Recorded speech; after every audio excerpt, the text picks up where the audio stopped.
સુરતના પાલ વિસ્તારમાં ખ્રિસ્તી ધર્મનો એક કાર્યક્રમ યોજાયો હતો, જેમાં વિવાદ સર્જાયો છે.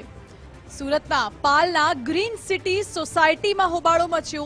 ક્લબ હાઉસમાં શાલોમ ધર્મ સંમેલન યોજાતા હોબાળો મચી ગયો હતો. રહેણાંક વિસ્તારમાં ધાર્મિક કાર્યક્રમ યોજાતા લોકોએ વિરોધ નોંધાવ્યો, સ્થાનિકોએ વિરોધ દર્શાવ્યો. વિહિપ, બજરંગ દળના કાર્યકરો અને સ્થાનિકોએ ભેગા મળીને વિરોધ દર્શાવ્યો છે.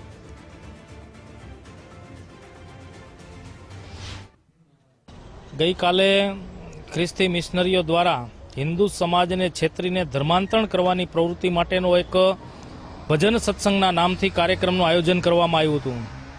ભજન સત્સંગના કાર્યક્રમમાં ભજનનું નિમંત્રણ હોય, સ્થાનિક લોકો ત્યાં જતા ધ્યાનમાં આવ્યું, હિલ્લુલું હલાલું જેવા દ્રશ્યો જોયા અને ખ્રિસ્તી મિશનરીઓનો એક કાર્યક્રમ હોય, પ્રી પ્લાનિંગ હોય એવું ધ્યાનમાં આવતા વિશ્વ હિન્દુ પરિષદ બજરંગ દળના કાર્યકર્તાઓનો સંપર્ક કરીને એમના સહयोगથી આ કાર્યક્રમને કાલે વિફળ બનાવવામાં આવ્યો હતો.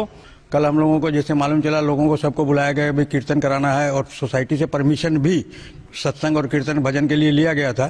तो आके देखे तो ये लोग हो हा करके क्रिश्चियन लोग जैसे करे वो कर रहे हैं. तो हम लोग विश्व हिंदू परिषद वाले सोसाइटी के जितने लोग थे आके उन लोगों का विरोध किया.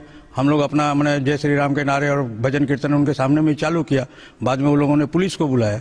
तो पुलिस आई, पुलिस को हम लोगों ने बोला भाई इनको बंद करो. इन्होंने मैंने नॉनवेज भी बनाया जो सोसाइटी में अलाउड नहीं है, नॉनवेज बिरयानी वगैरह बनाई. तो बाद में हम लोगों ने शांतिपूर्वक उन लोगों को बोला कि भाई आप लोग यहाँ से निकल जाओ. तो पुलिस ने उन लोगों को निकाला